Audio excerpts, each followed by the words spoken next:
हम सबने अपने घरों के बाहर वो बक्सा देखा है जो चुपचाप हमारी बिजली की खपत का हिसाब रखता है। पर क्या कभी सोचा है कि ये काम होता कैसे है? आज हम इसी एनर्जी मीटर के अंदर छिपे शानदार रहस्य को उजागर करेंगे। सोचिए, ये डिवाइस एक ऐसी चीज को बड़ी सटीकता से मापता है जिसे हम देख भी नहीं सकते।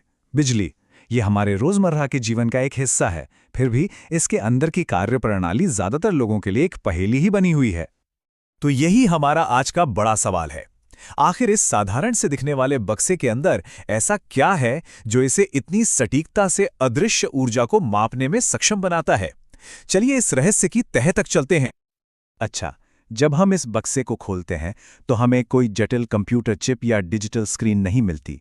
इसके बजाय हमें कुछ बहुत ही सरल और प्रभावी पुर्जे मिलते हैं जो मिलकर ये कमाल करते हैं। ये तो शुद्ध मैकेनिकल इंजीनियरिंग का एक बेहतरीन नमूना है। तो इसके अंदर हैं 3 मुख्य खिलाड़ी। पहला है ऊपरी कॉइल, जिसे हम मेन पावर कॉइल कह सकते हैं क्योंकि ये हमेशा पावर स्टेशन से जुड़ा रहता है। दूसरा है निचला कॉइल या होम यूजेज कॉइल, जो हमारे घर की वायरिंग से जुड़ा है। और इन दोनों के बीच में है एक हल्की सी एल्यूमिनियम डिस्क, जो इस पूरी कहानी का घूमता हुआ दिल है। अब इस मीटर का पूरा काम एक अदृश्य शक्ति पर आधारित है, चुंबकत्व। नहीं, ये कोई जादू नहीं, बल्कि भौतिकी का एक बहुत ही सुंदर सिद्धांत है। ये असल में इन कॉइल्स द्वारा बनाए गए चुंबकीय क्षेत्रों का एक अद्भुत नृत्य है जो डिस्क को घुमा देता है। जो बात वाकई दिलचस्प है वो है इन दोनों कॉइल्स का अलग अलग काम। जो ऊपरी कॉइल है उसमें तो हमेशा बिजली दौड़ती रहती है, इसलिए वो लगातार एक स्थिर चुंबकीय क्षेत्र, मतलब एक अदृश्य शक्ति का घेरा बनाए रखता है। वहीं जो निचला कॉइल है वो तभी सक्रिय होता है और अपना चुंबकीय क्षेत्र बनाता है जब हम घर में कोई पंखा, लाइट या टीवी चलाते हैं। तो सोचिए, घर में किसी ने लाइट जलाई या फ्रिज का दरवाज़ा खोला, ठीक उसी पल इस मीटर के अंदर एक चेन रिएक्शन शुरू हो जाता है। बिजली घर के अंदर बहते ही निचले यानी होम यूसेज कॉइल में पहुंचती है। इसके सक्रिय होते ही ये अपना खुद का दूसरा चुंबकीय क्षेत्र पैदा कर देती है। तो अब हमारे पास 2 अलग अलग चुंबकीय क्षेत्र हैं जो एक ही जगह पर मौजूद हैं। और असली कमाल तो यहीं पर होता है। ऊपरी कॉइल का स्थायी क्षेत्र और निचली कॉइल का ये नया बना अस्थायी क्षेत्र, ये दोनों आपस में टकराते हैं। इस टकराव से एक धक्का देने वाली शक्ति पैदा होती है जो बीच में रखी एल्यूमिनियम डिस्क को घुमाना शुरू कर देती है।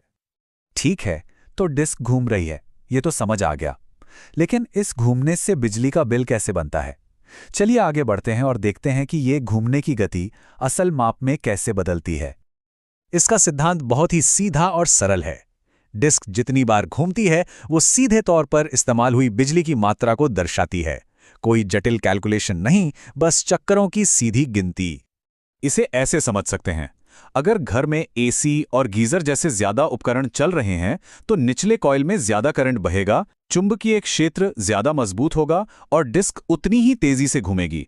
मतलब जितने ज्यादा चक्कर उतनी ज्यादा बिजली की खपत, है ना? भौतिकी के सरल नियमों का एक शानदार प्रदर्शन। इस पूरी प्रक्रिया को देखने के बाद एक बात तो साफ हो जाती है, ये डिजाइन अपनी सादगी में ही शानदार है। और शायद यही वजह है कि ये इतना टिकाऊ और भरोसेमंद था। इसमें कोई नाजुक इलेक्ट्रॉनिक पुर्जे नहीं थे, इसलिए ये दशकों तक बिना किसी खराबी के काम करता रहा, जो आज के डिजिटल स्मार्ट मीटरों से बिल्कुल अलग है।